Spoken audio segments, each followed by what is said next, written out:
Friends हमेशा अपने stock price को हम एक सेट करके रखते हैं कि इस प्राइस पे हमें स्टॉक को खरीदना है। बट प्रॉब्लम क्या होती है, हम सारे स्टॉक्स को वॉच लिस्ट में नहीं डाल सकते।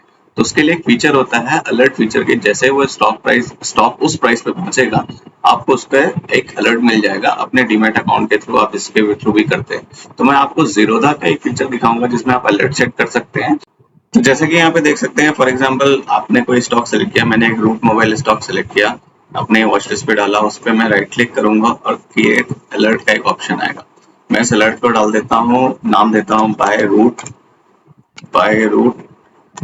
तो ये मुझे बता देगा कि बाय रूट करना। लास्ट ट्रेडेड प्राइस में डाल सकता हूँ, हाई प्राइस क्या है, लो प्राइस क्या है, ओपन, जिस भी प्राइस पे आपको चाहिए, परसेंटेज चेंज पे चाहिए आपको डाल सकते हैं, किस एनएसई में चाहिए, बीएसई में चाहिए, उसमें डाल सकते हैं।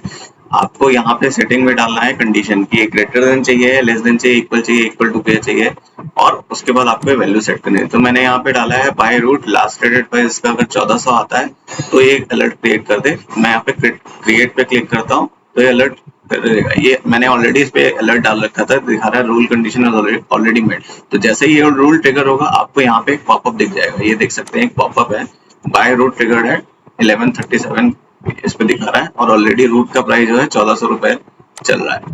तो देखा आपने कैसे क्विकली हम अपने स्टॉक प्राइस को रीच करने पे उसको बाय या सेल कर सकते हैं।